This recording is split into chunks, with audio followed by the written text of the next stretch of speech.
100 gram emas untuk simpanan kecemasan.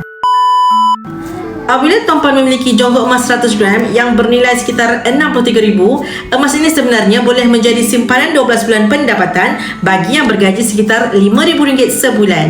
Ia bukan sekadar seketul emas, tetapi benteng pertahanan yang memberi ruang bernafas jika berlaku kecemasan keuangan.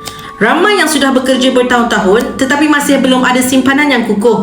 Bukan kerana tak mampu, tetapi kerana simpanan dalam bentuk tunai sentiasa terdedah kepada perbelanjaan. Duit dalam bank mudah diakses, mudah dibelanjakan dan cepat bocor tanpa kita sedar. Sebab itulah matlamat pertama yang realistik ialah membina simpanan 100 gram emas. Bila matlamat jelas, proses menabung menjadi lebih mudah. Emas mempunyai satu sifat yang mana ia dicipta untuk disimpan, bukan dibelanjakan. Bila emas berada dalam tangan, anda tidak melihat angka, anda melihat gram emas, dan gram itu jarang sekali keluar kecuali bila ia benar-benar diperlukan. Tuan-puan boleh mula menabung emas serendah RM100 melalui akaun emas Get Public Gold GAP, iaitu Gold Accumulation Program. Sedikit demi sedikit, gram emas mula terkumpul daripada 1 gram menjadi 5 gram kepada 10 gram dan akhirnya cukup hingga capai 100 gram yang pertama. Apabila cukup, tuan-puan boleh keluarkan jonggok emas fizikal dan simpan sebagai aset sebenar di rumah. Pilihan saiz juga sangat fleksibel. Kita boleh keluarkan daripada sekecil-kecil 1 gram hinggalah 1 kilogram emas, bergantung kepada kemampuan